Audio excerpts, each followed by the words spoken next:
Welcome to all sins and commandments alike. This is Griever, your guys' host as always, bringing you guys the final, as far as I'm aware, the final episode review of 7 Deadly Sins, Wrath of the Gods. Now, I guess my third grade math was spot on, I questioned it sometimes, as I said in the last episode review, that maybe there would be an episode 23.5, follow that whole, that new age math that One Punch Man seems to have created. But no, in this case, we're following traditional math and traditional numbering systems, and episode 24. It's the last one.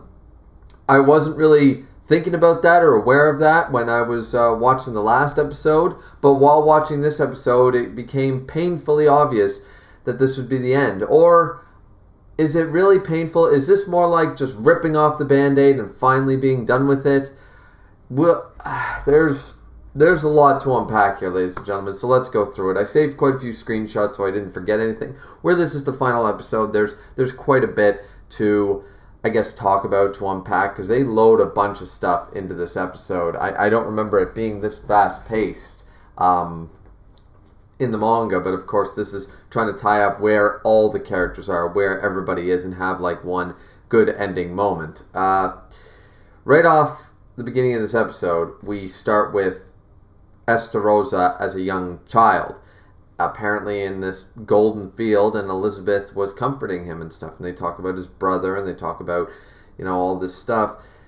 For us in the know of the manga, this all makes sense. This will all connect all the dots. And I thought that they did a fine job with the, once again, the animation wasn't perfect, but it was not that bad either. Everything seemed to go according to the plot of the manga. A lot of the time when you end an anime season, you usually have to add a little bit of filler in there or kind of change some things around for it to make sense. But in this sense, we're just following the timeline of where everybody is. We get a little more on Estarossa, that he was, of course, the demon with no power. We already knew this. The Demon King's son who had no darkness and was unable to even hurt so much as a fly. And he was gentle and all this such. But he looked up to his brother Meliodas. The only two that never laughed at him was, of course, Elizabeth, who he later fell in love with as a result, and his brother Meliodas. Meliodas even stands there and says, "Don't you worry, brother. Of course you'll be as strong as I am one day, I guarantee you'll be as strong as I am." And promises things about Elizabeth, and promises this, that, and the other thing. And as he got older, he eventually catches Elizabeth and Meliodas together in a forest, and it crushes his spirit, believing that his brother has now lied to him, that the whole time he wanted Elizabeth for himself. And this is why when his mental state kept twisting, and throughout this episode we see it, as he has taken in 3 commandments, he is unable to maintain them properly. As Mon Speet, I forget in the anime if this was the case in episode 22 when he was talking to him, but in the manga, Mon Speet says, Zeldris and Meliodas aside, you can't handle the commandments. You might be the son of our demon lord, but you had no darkness to begin with.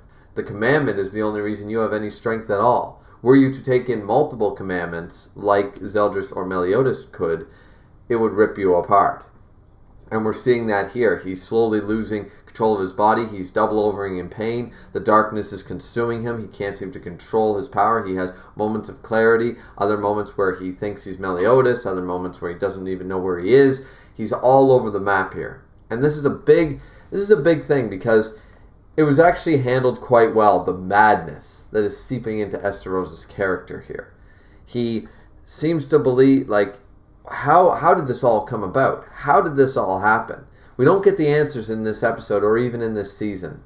And in all honesty, I expected them to go further in this season than they did, but they kind of stopped the fast pacing that I felt was going on a little bit.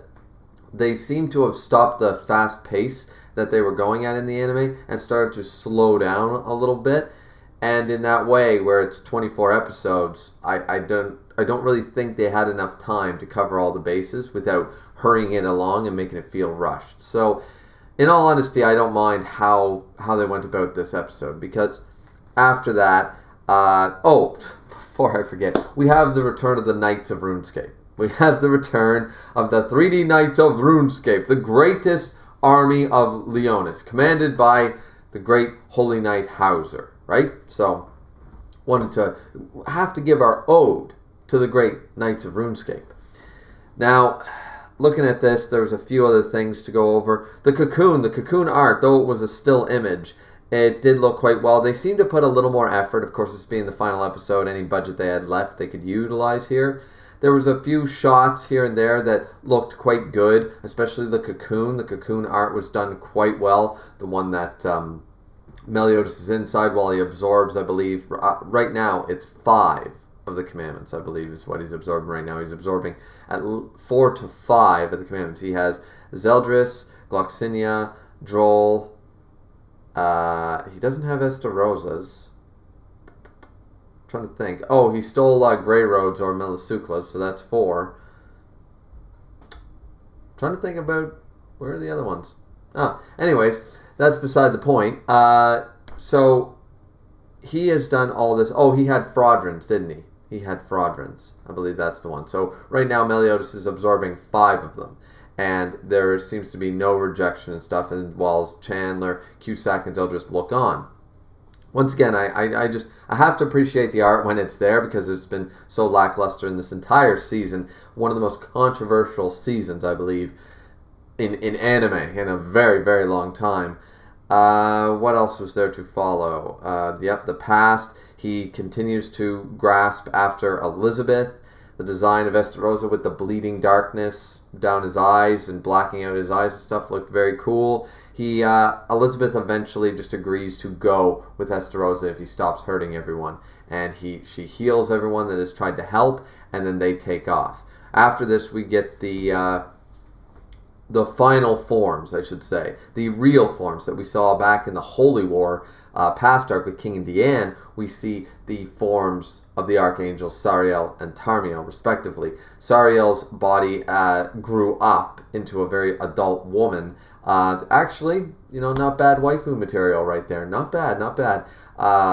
And realizes that the change is by utilizing their graces and using these vessels too much. They mentioned that even the one that Ludoshel took over, Margaret, would eventually probably experience similar changes, some detrimental to their host bodies. If they use their graces too much and too much of their angelic power, it will eventually destroy the vessel. But Sariel and Tarmiel are not without compassion, as we saw in the Holy War and leading up to here. They are not without compassion. Unfortunately, as Tarmiel states, back during the fighting festival, his vessel was already dead. So he basically took over a dead body, and that's why nothing could happen.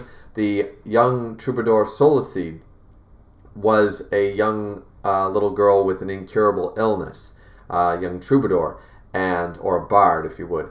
And Sariel decided to cure her disease and use her vessel in exchange. But now she doesn't want to kill her vessel. The vessel has grown up now into an adult woman, so that's been a detrimental effect. I guess it's not really necessarily a bad thing, but it's a detrimental effect right now. And so before he ages this body too quickly and deteriorates it, Sariel and Tarmiel have both left their host bodies, and they are now in their final form. Now, it's implied here, for some reason, their celestial bodies need a lot of time or a lot of magic to reform. I forget the real reason, but unlike the 10 Commandments, they can't hold this form for very long, and eventually they'll use up their celestial body. If they had utilized the vessel and if they kept jumping from person to person to person and eventually regained enough of their strength, I think it's implied that they could come back, but they don't want to hurt anybody. They don't want to use vessels in that way. That's too demonic for them to do. So I believe it has something to do. It's never fully explained. Let's just be real here. It's never fully explained. Apparently, the Goddess clan also gave up their celestial bodies and stuff to seal away in the coffin of everlasting darkness. To seal away the 10 Commandments, they gave up their physical forms, their celestial bodies. And they haven't fully recovered or been able to return yet. So they're on a limited time right now, and probably a limited power supply. There's so much problems with everything involving that I'm not even going to get into it. Some of it's not even anime relevant right now. So, yeah. What else was there? Derriere Didier decides to join along with King, because they're the only ones who can fly, and Gother and Hawk also hightail it with them. So they're flying towards the secret meeting place that Estarossa must have been spying on Meliodas and Elizabeth in their secret meeting place in the sky. So, okay. And then the last part of it, we're jumping all over the place. We jump to Bon in Purgatory, long hair and everything, searching for Meliodas here. Meliodas waking up in Purgatory.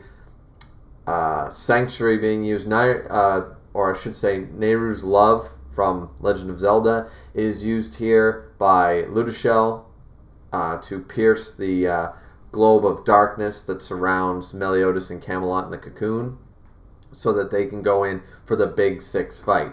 We see Escanor here for basically one face shot, and that's it.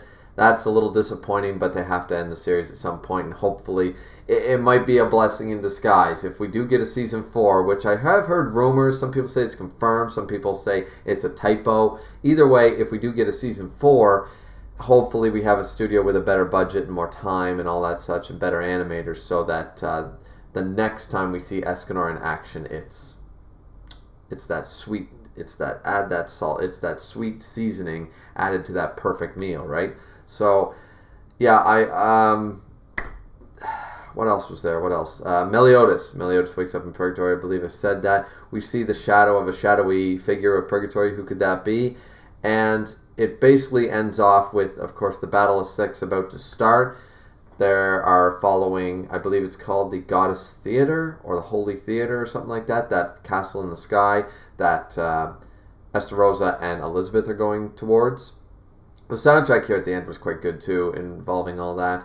We're following everybody, here at the end, and then Meliodas faces down against the Demon King himself, staring up, saying he will return and he will get back. And then the Demon King looms over in all his waking glory. So, that's the end of episode 24, and that's the end of the entire season. Just looking through my screenshots, I think I covered everything worth noting. So, without spoiling, it's going to be a little difficult for me to talk about what I expect from the next season, if there is one. Why don't we just talk really quickly about this season overall. Season 3 was not good. Wrath of the Gods was so piss-poor handled. The budget going to the wrong areas. I understand it's not necessarily the studio's fault. The studio, I've heard all about the details about that. Some of it seems exaggerated. Some of it's true. Everything's probably based in truth. But it sounds like this project got pushed, and all of a sudden it was handed off to a third-party studio who had not nearly the budget, not nearly the staff, and a very limited time frame to make even a 12-episode season. And they were supposed to stretch this out over 24. So, though I have bitched, moaned, and complained about the animation and the quality of this season and how they just shouldn't have made it at all, it's very difficult to actually blame the studio and the staff that worked on it, because it's the bigwigs, it's the bigger production companies, and then they're the ones at fault. It's not the studio who actually animated and tried their best to give us this. It's not the voice actors' fault. It's not the people trying their best to animate on a limited window.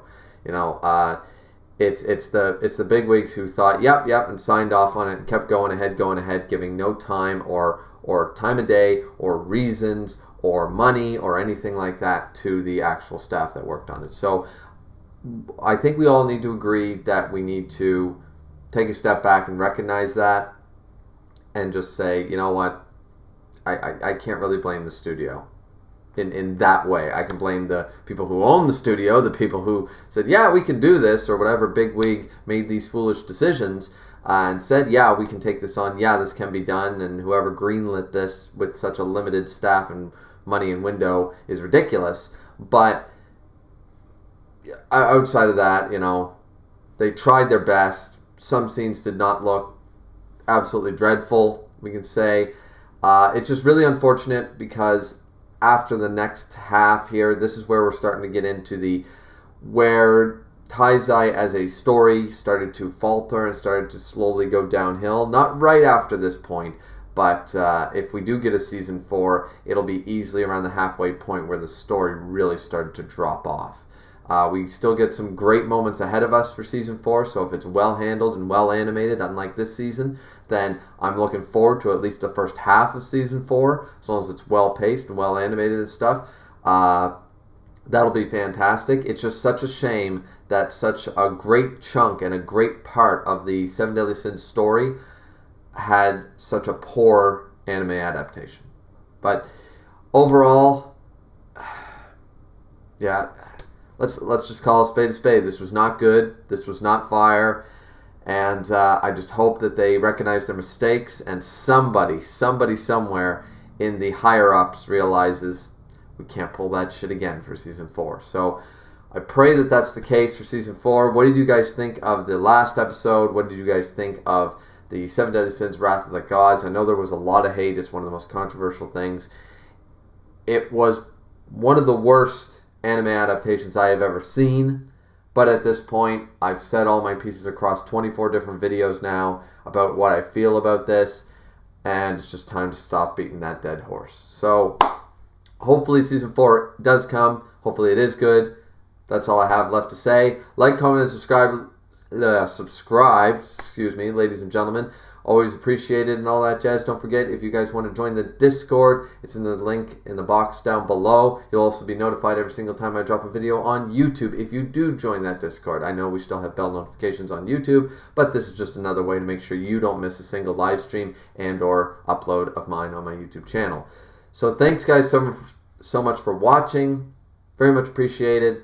We'll see you back here, hopefully for season 4, and I hope it's handled well. See you next time, guys. Griever signing